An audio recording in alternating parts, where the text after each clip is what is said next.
सदाशिवसमारम्भां शङ्कराचार्यमध्यमाम् अस्मदाचार्यपर्यन्तां वन्दे गुरुपरम्परां दयाकरं दयाकारं दान्तं धर्मप्रवर्तकं प्रणमामि दयानन्दं मदाचार्यवरं परम् ॐ सहना भवतु सहनौ भुनक्तु सह वीर्यं करवावहै तेजस्विनावधीतमस्तु मा विद्विषावहै ॐ शान्ति शान्ति शान्तिः ॐ आप्यायन्तु ममाङ्गानि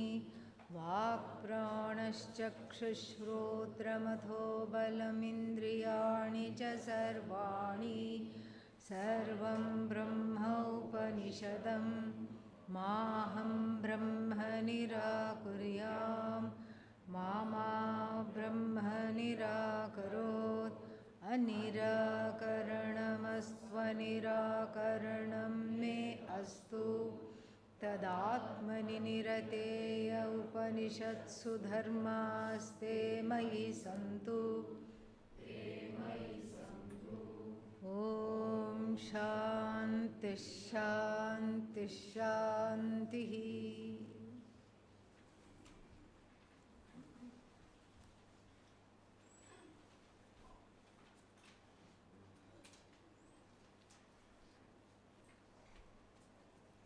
So, the teaching with reference to the Adhideva centered on the Devas was given. And what was that teaching? That even the Devas, such as who? Indra, Agni, Varuna, have to go through the same process as all of us here. Because of the law, Yadyatha iha karmachito loka kshiyate tat tatha amutra punyajito lokah kshiyate eva. Karma is not the way to knowledge. What is the way to knowledge? Jnanam. Because what you seek is away from you, not by time nor by space, but by ignorance. And that ignorance is bridged by knowledge. This much we heard, this much we saw. So the same laws also apply here. The same laws that are there here. So if you are ignorant here, means on this mortal plane, what do you have to do? Gain the knowledge. And if you are ignorant elsewhere, even if you are a big deva, big shot deva, then also what do you have to do? Gain the knowledge. This is the teaching centered on devas, adhideva, adhidaivatam or adhideva. So then the next teaching is Atha Adhyatmam. That also we saw. This is just a brief summary. And what was the Adhyatmam? Very cryptic teaching. The teaching here is extremely cryptic and hard to understand without supplying many things, and also without looking at the context. One will not make any sense if you just read that. So yatra manaha gacchati iva, where the mind as though goes to Brahman. How does it as though go to Brahman? Because it's never separated from Brahman. What is the truth of the mind? Brahman. The truth of everything is Brahman. What is the truth of the mind? Brahman. What is the truth of the buddhi? Brahman. So, but then, since the buddhi is as though covered by ignorance, it as though goes, here mind means buddhi, everything. It as though moves to understand Brahman. Just like when you chant Om Namah Shivaya. Oh, I'm going to be a very good meditator. I'm going to sit down and chant Om Namah Shivaya. So when the mind chants Om Namah Shivaya, when I chant, then as though I'm going towards the meditative experience of oneness and what is that? The chant. I'm moving towards the chant, and then suddenly I get distracted from the chant and I'm as though moving away from the object, which is Ishvara, the chant. So moving towards is what? Mithya. Moving away is also mithya. Why? Because one is never away from Brahman. So the Upanishad is very careful, even while giving sadhana, to make sure that this portion is dinned, this teaching is dinned into the head, so that there is no, what's the word for it, no ambiguity.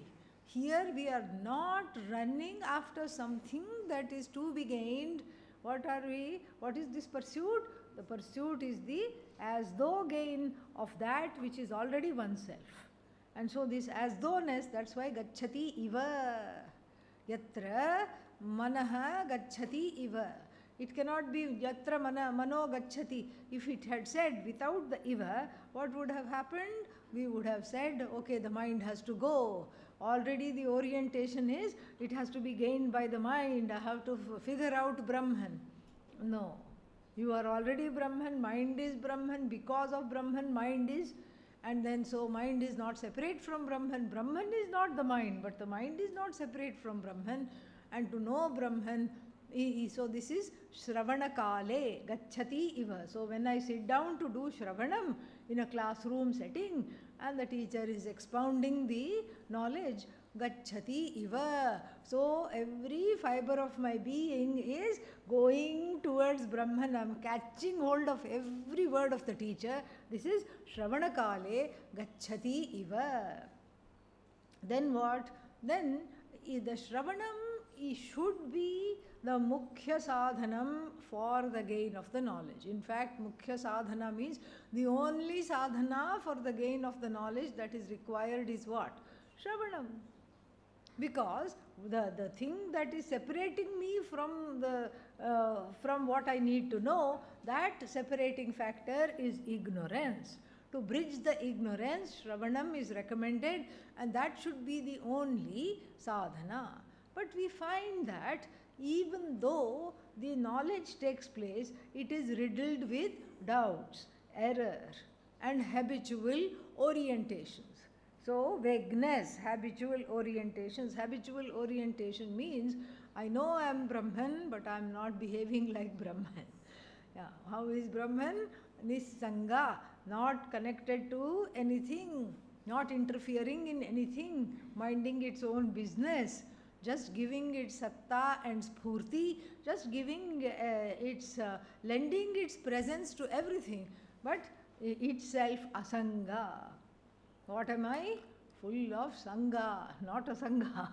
So I find that I have a finger in every pie, meaning that is just a, idiomatic way to say that I am in every business. I have something to say about everything that is going on. I have a little thesis, PhD thesis about everything that is going on. I have my impressions, I have my opinions. It's one thing to have opinions and another thing to share them liberally with others, even though the others are not asking for them. that is something which is very interesting. Not only do I have opinions, I am unable to stay silent and I am sharing with everybody, yet this knowledge is very dear to me, yet I understand. It's not the lack of understanding, but it's just the force of the habits of many, many lifetimes. And what are those habits? Just the thing we talked about. And then the habitually one wants visibility. I want to be seen, I want to be adored, I want to be in the limelight. I want to matter. I want somebody to validate me. All these things are all habits. Habits that were formed before the gain of the knowledge and habits that are difficult to get rid of after the gain of the knowledge. So you see what manana does. Manana is doubt removal by asking questions of the teacher and also by one's own reasoning in keeping with the Shruti. So supposing the mind says like, oh, this Brahman I can get through many other means. Immediately the Shruti knowledge that one has studied says, okay, there cannot be any other means. Why? Because the nature of the problem is that it is separate from me because of ignorance, as though separate from me. So I have to know So immediately that mananam removes the doubts whether this mananam is done by oneself or done with the help of sahapathis, other brahmacharis and other students, or with the teacher. So then that is mananam, and then finally we have nididhyasanam, and it is talked about as abhikshna sankalpaha. Nididhyasanam and mananam do not give knowledge. Knowledge is gained only by Shravanam. This we have to really tattoo it on all our arms, because this is where the person does not understand this properly. Somewhere sneakily one feels that, something more is left and I need to do something, because this another habitual orientation is that of a doer. How can knowledge be so simple? I just sit and listen and I am enlightened. How is this even possible? No. The Upanishad is not telling me something. Something more is left. Kuch karna hai. Only after I expend some calories, I feel like I have gained the knowledge. I have to do something. How it can't be so simple as sitting and listening. This is also another habitual orientation. So that being a doer, feeling invalidated and seeking validation, and wanting to be noticed, wanting to be comforted, wanting to be approved, all these are habits. Habits, which kind of habits? Long-standing, well-entrenched notions which have become habits. And so neither mananam nor nididhyasanam gives knowledge. What do? Mananam removes doubts that are covering this knowledge, and nididhyasanam removes these habits. And how do the habits go? By repeated. Abhikshanam means repeated. How long to repeat? As long as is necessary. You don't say, how long I should have a good time. Nobody asks that. How long should I have a good time? How long should I enjoy? How long should I have wonderful time? Nobody asks that.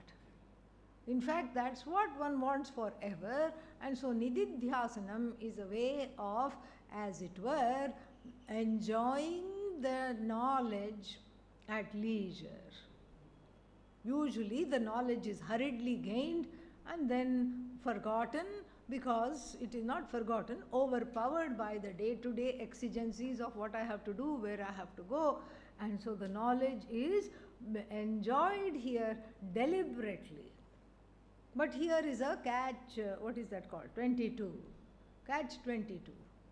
Until one is contemplative, one cannot contemplate. This makes sense? And then what is the catch? Until one contemplates, one cannot be contemplative. Abhi kya kare? What should we do now? So we recommend baby contemplation sessions. Just sit for 5 minutes, and then the contemplation can be done with closed eyes, and then just like that you can see that you can see the meaning of the word shrotrasya shrotram chakshushaha chakshuhu vachoha vacham sa upranasya pranaha. Where are these words from? Abba, thank you. Yes. So I'm happy nobody said Bhagavad Gita chapter 12. Yeah. The Vedanta teachers should be pleased very easily. Then only one can continue, as we will see in the next question also. As we go along, this will be very clearly illustrated. So then, this is the eye of the eye, the ear of the ear. This was imbibed hastily in the process of Shravanam. And then really, what is the eye of the eye? What is the ear of the ear? This you already know. So you read your notes, you sit in contemplation, and then recall to the mind again and again the teachings and the words of the Upanishad, which repeatedly come and shine their light, erasing the habits. Erasing the habits, I don't matter, I'm not anybody, woe is me, I'm a victim of circumstances. If I don't complain, the food that I have eaten does not digest. All these things, all these wrong notions have to be erased. And their erasure is contingent upon their erasure is what is called Jnana Nishtha, where the knowledge sits, abides, and asks for a cup of tea. It is not hastily coming and going. The knowledge pervades the heart and abides in the heart. It is called Jnana Nishtha.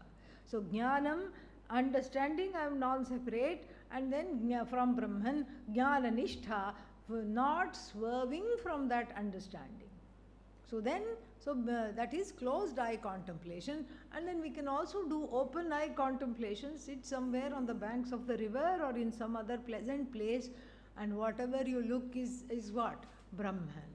Anything that falls in the scope of the vision, in the scope of the 5 organs, the sense organs, the gentle breeze is what? Brahman.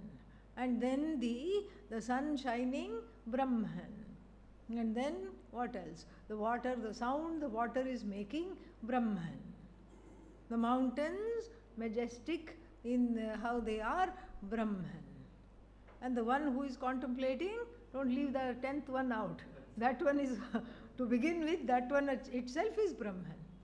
And so like this, so it can be done open eye or closed eye, and this is what is called Adhyatma, instructions for not only gaining this knowledge, the knowledge was already given, instructions on stabilizing the knowledge, freeing it from doubt and error and vagueness, and also getting rid of habitual orientations has been given. And then that is the Abhikshna Sankalpaha. This is Adhyatmam. And then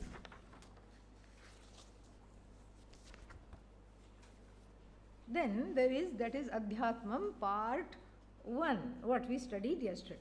Now Adhyatmam part 2, Adhyatma, the Vidya as it concerns the one who is endowed with the body, mind, sense complex, the one who feels alienated from Ishvara, the one who has a sense of separation, the one who does not even want to hear the word Ishvara because of certain hurts of the past, the one who has misunderstood Ishvara, and the one who feels separate from this because one sees Ishvara as a source of hurt and pain through the karma phalas that one has had to undergo since early childhood. This management of the early hurts and pains is now given. So first what was given? Adhyatmam. So Shravana Manana Nididhyasanam. And then the next one is a sadhana, the next portion of the Adhyatma instructions regarding the body, mind, sense complex is a resolution of the Jiva Ishvara Yoho Bhedaha. The resolution of the alienation between Ishvara, the cause of the universe, and this small fry. Who is the small fry? Jiva. This small fry who thinks I don't matter and who has a whole host of problems, all kinds of problems, including the problem of authority figures and authority issues. It really and the Upanishad is brilliant here in how it helps us to resolve. This mantra is not ordinary. That's why I'm taking the time to introduce it a little bit. Very brilliant is this Upanishad, and equally brilliant is our Guru Swami Dayananda ji, who could look into this in the manner that it needed. No other commentary, even Adi Shankara stops short. He just, because in those days this was not necessary. In those days people I suppose had a simpler life, and then the life was dedicated to just following the Veda, and then therefore there was no time to sit and cry over what has happened to me, woe is me. All that cry went away and was absorbed in the Karma Yoga, absorbed in Vaidika rituals, absorbed in the Vedic way of life. Now We don't have the Vedic way of life. And then, okay, Vedic way of life is not there. What else is not there? Jnanam is also we don't have. We are ubhaya bhrashtas. We are neither here nor there. Like the dog of the washer people. The washer person is very, very busy. And so the dog hangs around, they feed the dog, they go to the river, collect, they go to the place, collect everybody's clothes, bring it to the river ghat and wash it. And the dog there thinks, okay, this is my home. Other dogs come, it tries to be the alpha dog. Rrr, who are you? And the other dogs show its place. Show it its place. You are nobody, this is not your home. Oh, the dog thinks, this is not my home. No, you are not the alpha dog here. When am I the alpha dog? You can be the alpha dog in your territory. Oh, okay. Then the washer people are very busy, and then they wash, they dry, they iron, and they have to deliver it to everybody. And then it's late when they go home, and then the dog thinks, aha, here I can show my prowess, how now loudly I can bark, how loudly I can growl, how fierce it is when I raise my upper lip, how I look like an asura. I can show off and make all the dogs submit to me. There it growls, and the other bigger growls are heard. And then it starts to whine. What happened? Ooh, what is this? And there it is told by the dogs, you don't belong here, you don't even live here. So then it is very, very sad. So this is how the modern jiva is. The contemporary jiva is alienated from all the samskaras, Vaidika samskara, Laukika samskaras of the ancestors. We don't have any moorings. We haven't done a single homa in our lives. We have not got up at 4 o'clock except under duress, great duress. And we don't even know how to spell sunrise. We haven't seen it. And then we don't know anything. And then, okay, at least when if we have Atmajnanam, then all these things are not necessary. Granted, but do we have Atmajnanam? We have not even pursued Atmajnanam. So both ways, like the dog which does not belong on the riverbed, which does not belong even in its own home, we are not at home with ourselves. We are not at home with ourselves. We do not even know what to do. We do not even know how to carry on. And therefore, from both sides, one is alienated from Bhagavan. One is alienated from Bhagavan because even by habit, we haven't understood how to relate to the cause of the universe. We have become rebels without a cause. At least if you are a rebel and you have a cause, then it is worth something. But here, one is rebelling at what one doesn't understand, at whom one doesn't understand, and most importantly, for what purpose you are rebelling, the person doesn't understand. So one is a sad statement, being a rebel without a cause. And so in these contemporary times, where the unconscious has a hold over the person. In Kali Yuga, the unconscious mind reigns. Kali is called like that. The word Kali means kalmasha. Kalmashatvat kalihiti abhidhiyate. Kalmasha means what? All kinds of horrible feelings about oneself, directed at the world, directed at oneself, directed at the Bhagavan as well. So, Kalau kalmasha chittanam. So for the people who have kalmasha chitta, who are kalmasha chittaha, and kalmasha chittaha means full of all kinds of nonsensical notions about oneself, jiva, jagat, ishvara. Papadravyopajeevinam. So, meaning any kind of earning that we have is associated with himsa. Think about it. Whatever area one is finding a job, there is himsa involved. Mental himsa, physical himsa. Himsa is involved. That is all what papa. So there is no dharmic job, really speaking. No, I'll work for the government. Good luck. There is no dharmic job in the government. Any government in any country.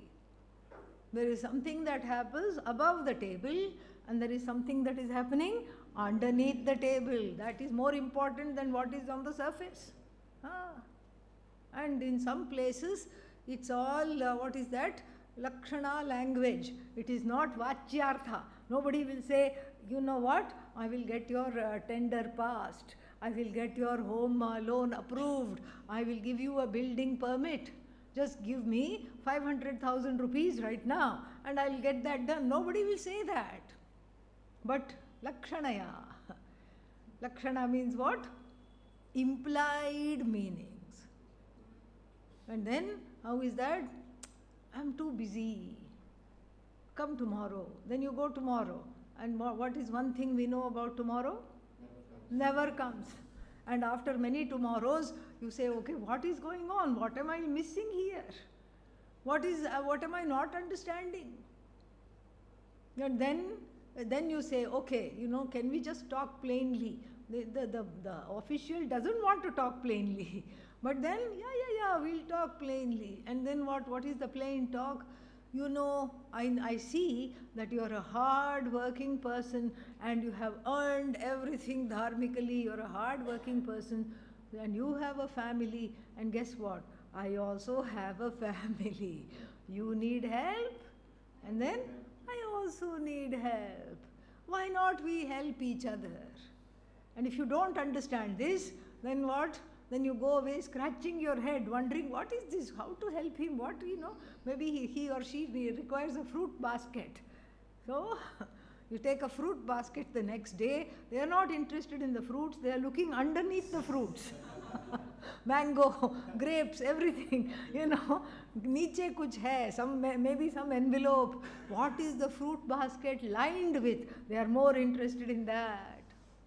So government job gone, private sector also same problems, everywhere same problems. Or the job itself has to do with himsa. I'll work in food production. There is lot of himsa. I'll work in this kind of a thing. There also himsa. Unknowingly there is himsa. So papadravya upajeevinam. And then vidhi nisheda rahitam. Rahitanam. So the people who don't know what is to be done and people who don't know what is not to be done. Harer nama kevalam. So you please sit and chant Harinama. Why? Because for Vedanta to work, Harinama means what? Japa. That japa means that inner cleansing has to happen like it happened for Valmiki. The inner cleansing has to happen and the inner cleansing is not possible. Why? Because the unconscious mind and all the confused mind, especially of contemporary times, it does not allow one to do this. And even if one is born in a Vaidika time, this step is very necessary. Even though the unconscious is not having such a hold, still the separation between Jiva and Ishvara is immense, because Ishvara is understood as somebody ready to torment me. With what? Karma phala. My own results of action, who are you to give? I should be in charge of the results of action. Who are you? Who appointed you? The Jiva asks. You self-appointed yourself, and then you are saying, out of all the results of action, I am going to give you this. Why? I see in the basket of my karma phala a very wonderful birth with lot of sukha, comfort. I see all this. I see me gaining knowledge without any problems. But what have you given me in this life instead? Horrible start. A very shaky start, difficult childhood you have given me. And then what else did you give me? You gave me financial difficulties in early childhood. You gave me financial difficulties. You gave me psychological difficulties. You gave me emotional difficulties. You gave me physical difficulties. As a child, I was always sickly. Now, what makes it your business to choose this kind of a life for me when I can see in the basket, not fruit basket now, karma phala basket, what can I see? I can see that there are very nice punya waiting to fructify, yet you give me this kind of a life. Who appointed you? This is what the rebel asks. Because Ishvara is converted into the primary caregivers. Can't call them caregivers. Caregivers. The Ishvara is converted into primary caregivers. Namely, whoever takes place of the mother or the father, foster mother, foster father, whatever it is. Why? Because the mother will tell the child, you cannot have another cookie. Why not? Who are you? The child thinks, who are you to tell me? Just because you can walk and talk and do all these things, just because I'm small and vulnerable, you are going to tell me what to do and what not to do? Look at your own life. This is what the child says to the mother and to the father also. The child is in defiance. And that same, the reason for the defiance is very clear. The child is starting to find out itself. And then it is, as a 2-year-old, its ego is very big. It's all Ishvara. It's all me, me, me. And if you tell the child, you know, you have to be considerate for others. Don't have the whole thing. Share with others. It will not understand. What others? Who is there? It's only me. But thankfully, because of socialization and the upbringing, the child learns. The child learns how to behave and how to share all these things. But that's not our goal here to look at that. What we need to look at is this rebellion.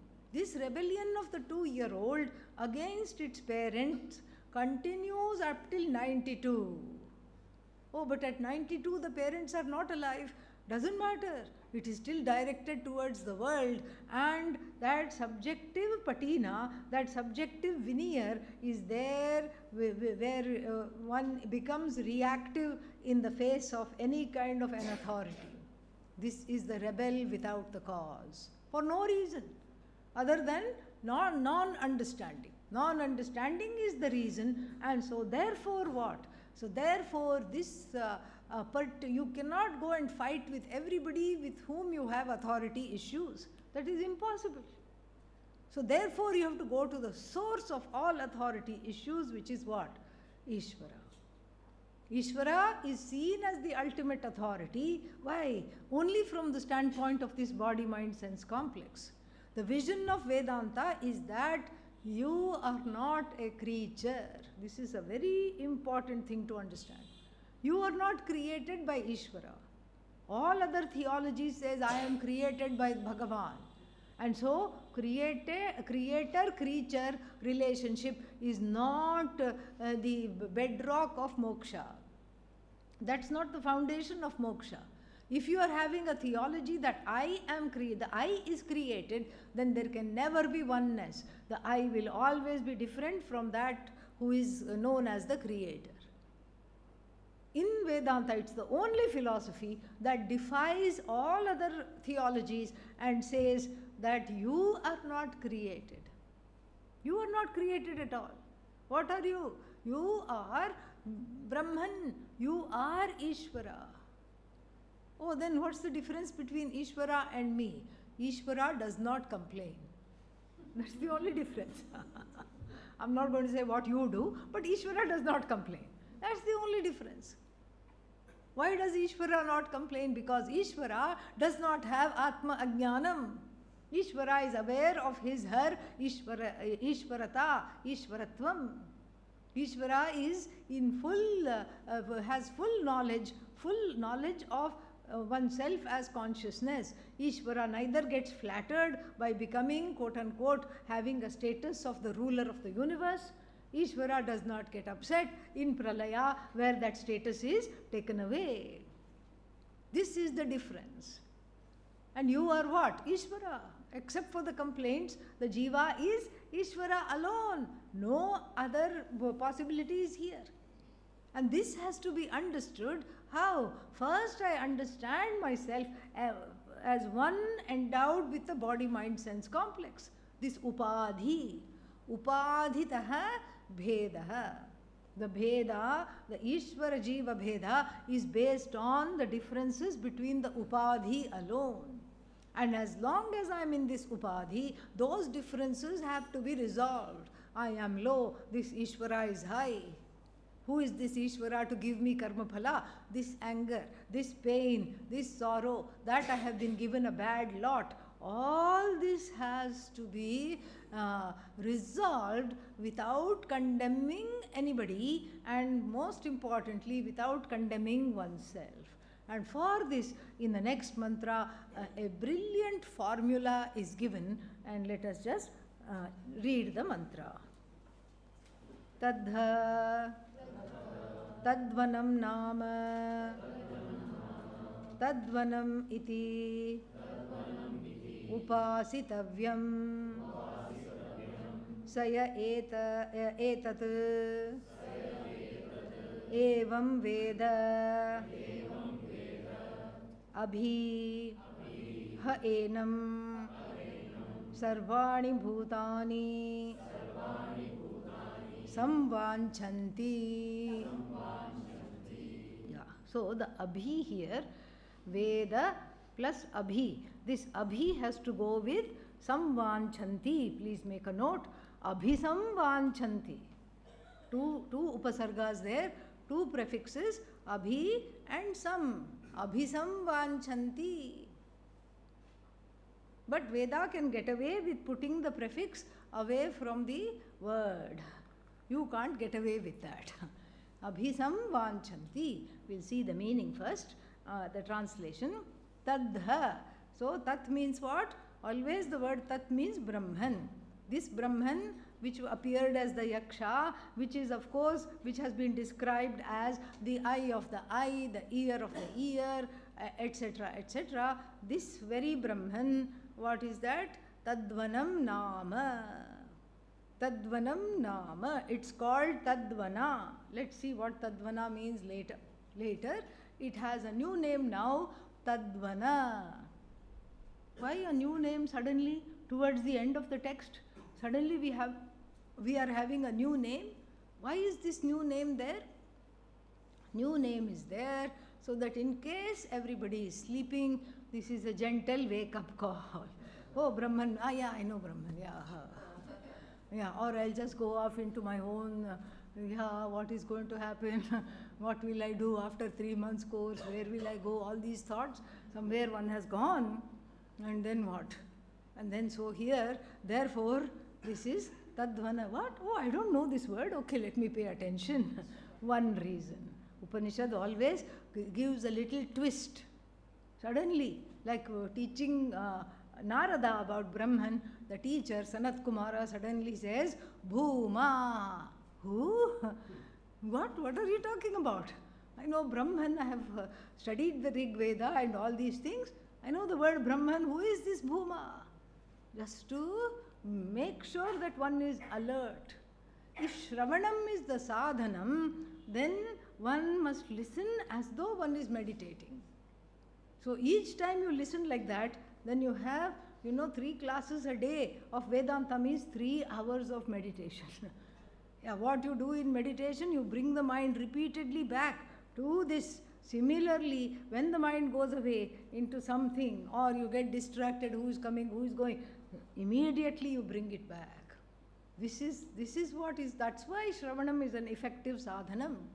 And so here Tadvana, one reason is to take that take that, what is that word for it? Taking for granted. I become complicit in my own destruction by taking everything for granted. So this is a wake-up call, new name coming, Tadvana. Second reason to introduce Tadvana is that the Upanishad is making up a new word. Vana is short for Vananiyam. Vananiyam means Varenyam. Varenyam means Vananiyam. That doesn't help. Okay, so let's try another tack. Varenyam, that which is to be chosen. Where does the word Varenyam come? Gayatri mantra. Tatsavitur Varenyam Bhargo Devasya Dhimahi The chosen one. And the chosen one is what? The most popular one is the most chosen one. And there's only one thing to choose. That's why it is chosen. You as Brahman, you as Ishvara, that Mahavakya, that Brahman which reveals itself to be you and reveals itself to be the truth of Ishvara also, that Satchidanandam Brahma, that consciousness is now renamed as Tadvana. Because then we know where we are going astray. Maybe we have not committed to this choice properly. We have to make this choice. Tadvanam nama iti upasitavyam.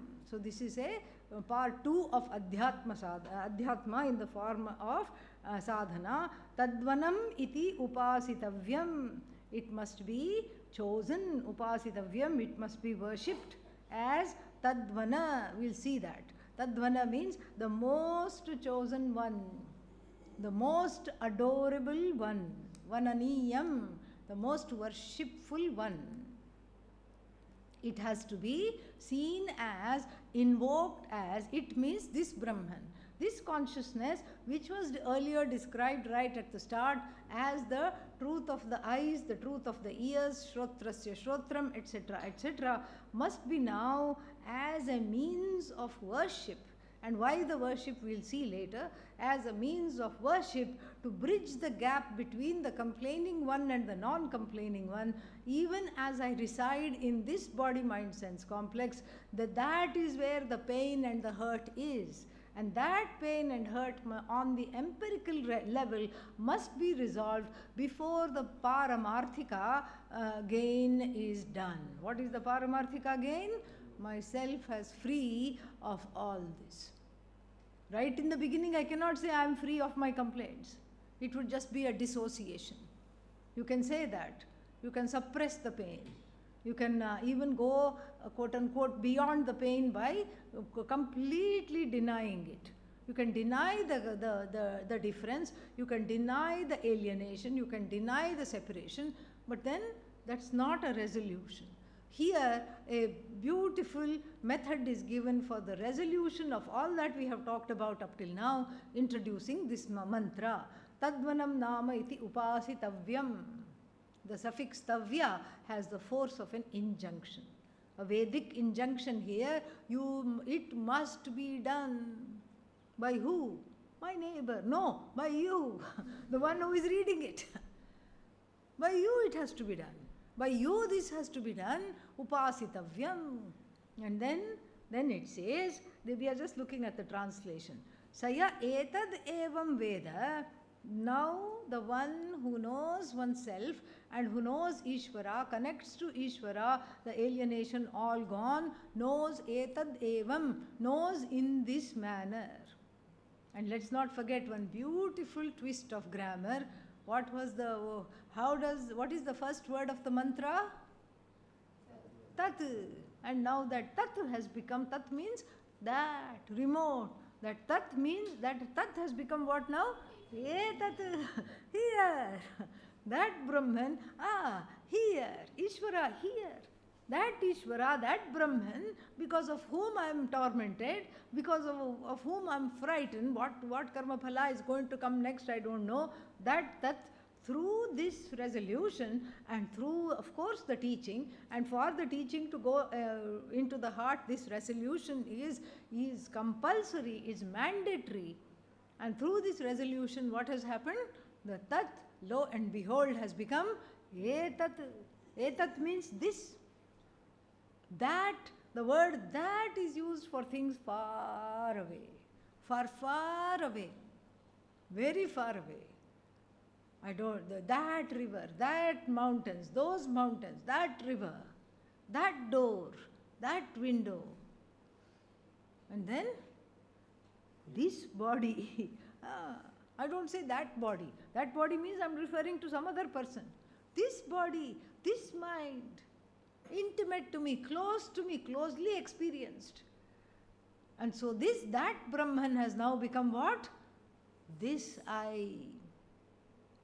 So, saya etad evam veda, etad veda, evam in this manner, tat etad veda, Tat has become etat, for whom what happens? Sarvani bhutani, all the living beings, abhisamvanchanti, abhitaha, all round, some wonderfully, vanchanti means they desire, that person is most desired, that person is most loved, that person is most wanted among all the living beings. Most wanted, most desired, most loved. Why? Because they are Brahman. And Brahman is, of course, the most wanted, most loved, and whether you know it or not. If you don't know it, you are searching for everything else other than Brahman. If you know it, then you recognize it, or you want to recognize it. And so here a very beautiful technique is given, which has translated from this Upanishad. Thanks to this Upanishad, it has translated to our forms of worship in the form of the Namavali. What is Namavali? String of names of adoration of Bhagavan. So we can have 108, and then we can have what else? 1008. We can also have 100,008. Why this 8? So that one knows, one is kind of checked out for at least 8 of those names. So you make up for it. That's why the 8. So here, very beautiful here.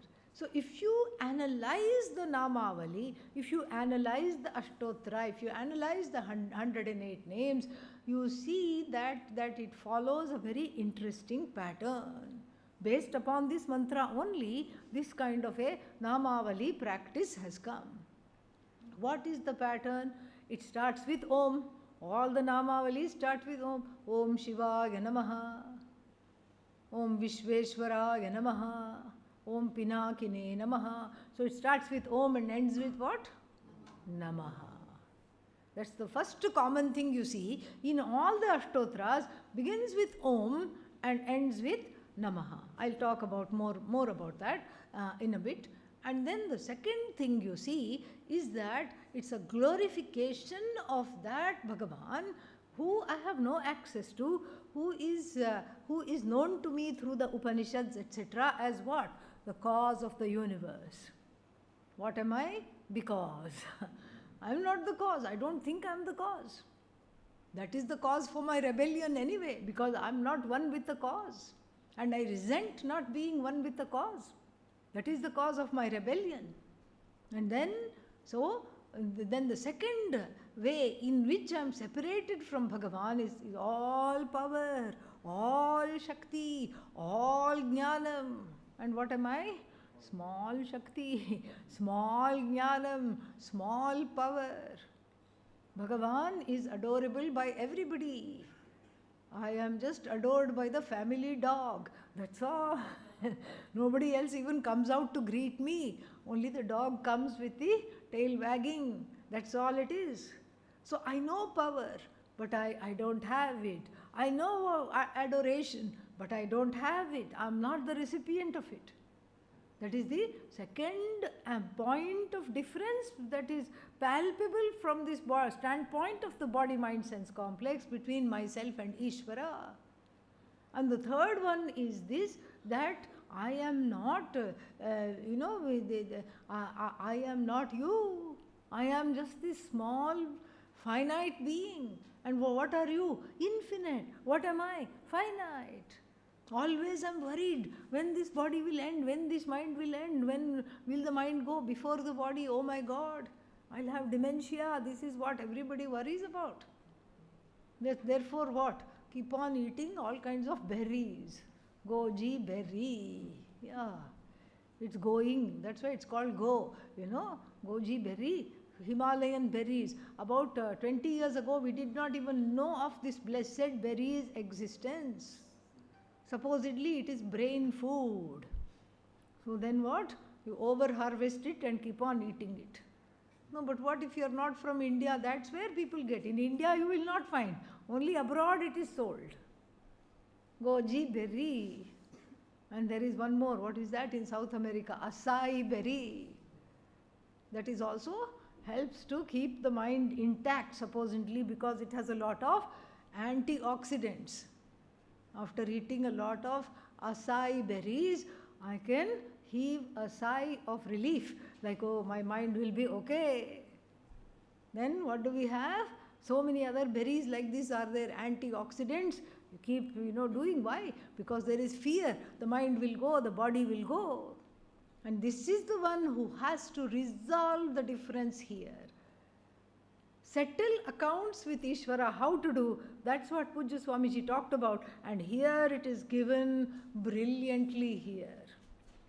So the third thing about the Namavali is that it talks about the infinitude of Ishvara, it talks about the all power and all might of Ishvara, which when I repeat, what happens? The small power, the small might gets resolved in that limitlessness.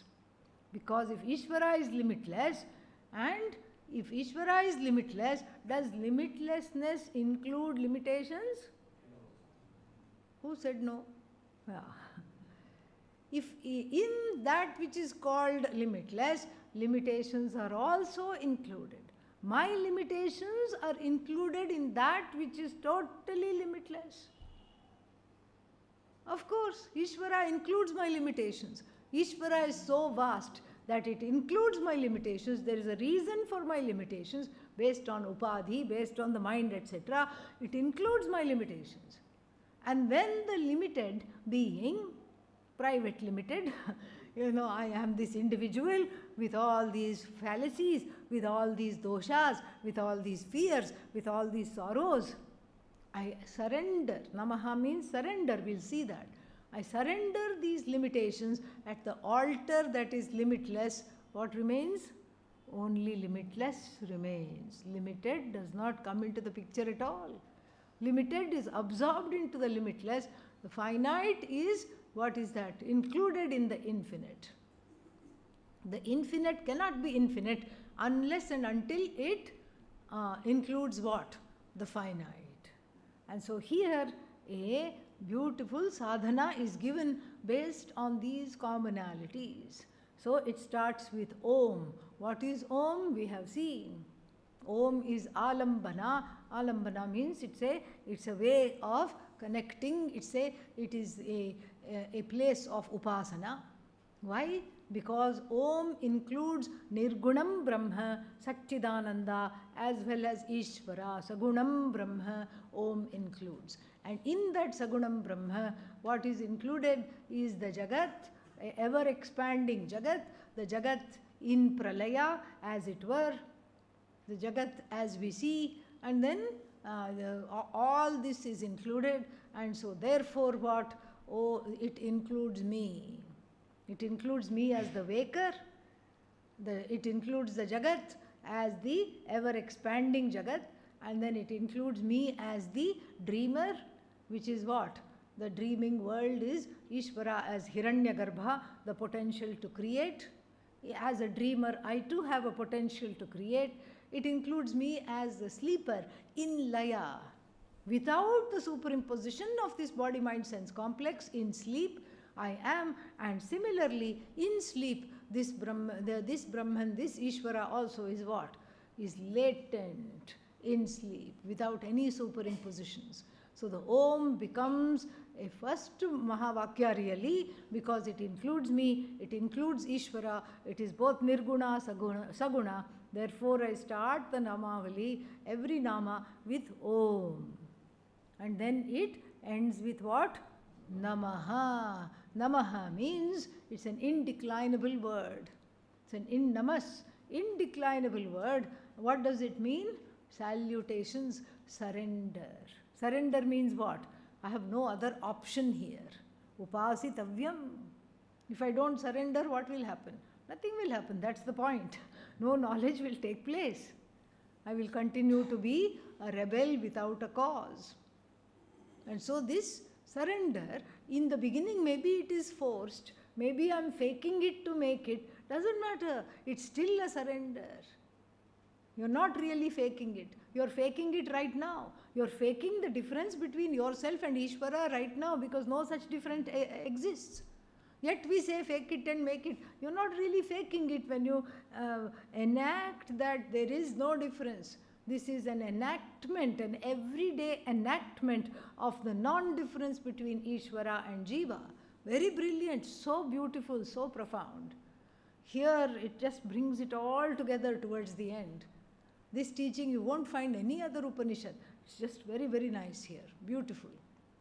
And so here, so it ends in Namaha. Namaha means surrender. Surrender to what is there in the middle. Between Om and Namaha, so supposing I say Om Achyutaya Namaha. Who is this Achyuta? We know it is the name of Krishna. But grammatically, what is it? Achyutihi Navidyate Yasya, the one that has no fall ever. And who am I? The fallen one, always falling into papa, falling into adharma, falling away from the path of knowledge. Always falling in, slipping into old habits. This is me. And then who is Ishvara? The one without any slippage. No fall, no slippage. And unto that which is no fall, no slippage, and the one who is the unchanging Ishvara, Namaha, my surrender, my salutation. So who is the one invoking Achyuta? The one who is full of Chuti, who thinks of oneself as a lowly fallen one, is invoking Bhagavan as the most adorable, worshipful, non-fallen one. There is a merger. When you say Namaha, the fallen one is absorbed into the one that is never capable of getting derailed, never capable of falling. Falling means falling into wrong yonis in the next life. Bad births means where you can't pursue Vedanta. That's what we consider a bad birth. So falling into adho yonis, falling into the adharmic practices here or any other time. All this is gone when I say Achyutaya Namaha. Namaha is the erasure of my smallness in the surrender. The erasure of my smallness on the altar that is allness is effectively done. Effectively it has come to be. Very beautiful. Om Anantaya Namaha. Who is Ananta? Antam, Antaha Navidyate Yasya, the one who is infinite, the one who is unending, the one who does not have an end at all. Anantaya Namaha. And who is invoking this Ananta? The one who dies every day, who dies every day, the one who feels finite, the one who feels always I am not infinite. The one who feels like a mortal is surrendering at the altar which is immortal. Oh, but I am already immortal. Are I not? Am I not already immortal? Yes. But do you know it? No. Okay, keep quiet and listen then. That's all we have to say. Because people have all kinds of wrong notions. If I am Brahman, why should I go to temple? Are what do you know you are Brahman? Kind of. Okay, then kind of go to the temple. That's all I have to say. Until you know, kind of go to the temple and come back. What is this? There is some, block here. And that block has to be interrogated. Because it's a needless block. Ultimately, everything is one, but from the standpoint of the embodied one, with a lot of complaints and lot of problems, the embodied one doesn't know the unembodied, all-pervasive, all-knowledge, Satchidanandam Brahma. That I am that. I don't know. Why? Because all the pains, hurts and sorrows happen at the level of the upadhi, happen at the level of the body-mind-science complex, and so you cannot resolve it at another level, at the level of paramarthika. The empirical problems, the vyavaharika problems cannot be resolved at the level of paramarthika. Where should they be resolved? Right here. It's like if somebody says, I am hungry, you can't say, wait till you go to heaven, it's full of food. If you say that, they will send you to heaven immediately. Because when is the hunger taking place? Now. I am thirsty. Yes, heaven is full of soma juice and exotic drinks. That is not enough. So this is the need of the hour, the need of this lifetime is felt within this body, mind, sense complex. It is not felt somewhere else. It is not at the Paramarthika level. Paramarthika level, there is no need. There is no resolution needed. There is no resolution possible because there is no difference. Where is the difference felt? Here, in the heart. We cannot even say in the body, in the mind, in the heart, centered on the ego, there is ahankara, there is the difference. Due to, what is that? Ajnanam. Ajnanam is taken care of by understanding the Paramarthika is myself, but this Adhyatma Vidya here, the teaching goes a step further because the Upanishad, she is very, very, very compassionate. She wants to take you all the way, like a mother leading a child to safety. It's not enough for the mother to tell the small toddler, oh, don't go there, there is a truck. The toddler may or may not comprehend this, because the toddler doesn't have the wherewithal to say this. A 4-year-old may not understand. Not only will she say it, she will physically bring the child out of harm's way. So in the same way, the Upanishad takes us by the hand, lifts us to this place of seeing that which is right in front of us, which we cannot see, that the hurts of the empirical reality have to be resolved in the empirical level, in the empirical order alone. You can't give the Paramarthika reason. Why should I go to temple? Because I am one with Brahman. If you know that, you won't be asking this question. Because you know going to temple is as though chanting the names is what? As though you will not have any problem chanting, because it will become a kind of nididhyasana. The namavali becomes nididhyasana for the one who knows. And for the one who doesn't know, it becomes super psychotherapy, free. Free therapy this is. In the form of namavali given to us by our ancestors, free therapy. This is what it is. Extremely free therapy. You don't have to pay for it. Every day you just resolve these differences. You settle accounts with the cause. Let go of the anger, the rebellion, the pain, the sorrow, and emerge as you're meant to be, free of all this baggage. The baggage you are carrying where? Not in the Paramarthika. You are carrying the emotional, mental baggage here, in the body-mind complex, in the Sukshma Sharira. That is where it has to be attacked. So therefore, Tadvanam iti upasitavyam. So Achyutaya Namaha, Anantaya Namaha. And all these wonderful qualities of Bhagavan are given. It's on the quality level itself where I feel the alienation, where I feel the pain, where I feel the sorrow, and that is exactly where it has to be resolved. And then what happens as a result, etc., we'll see tomorrow.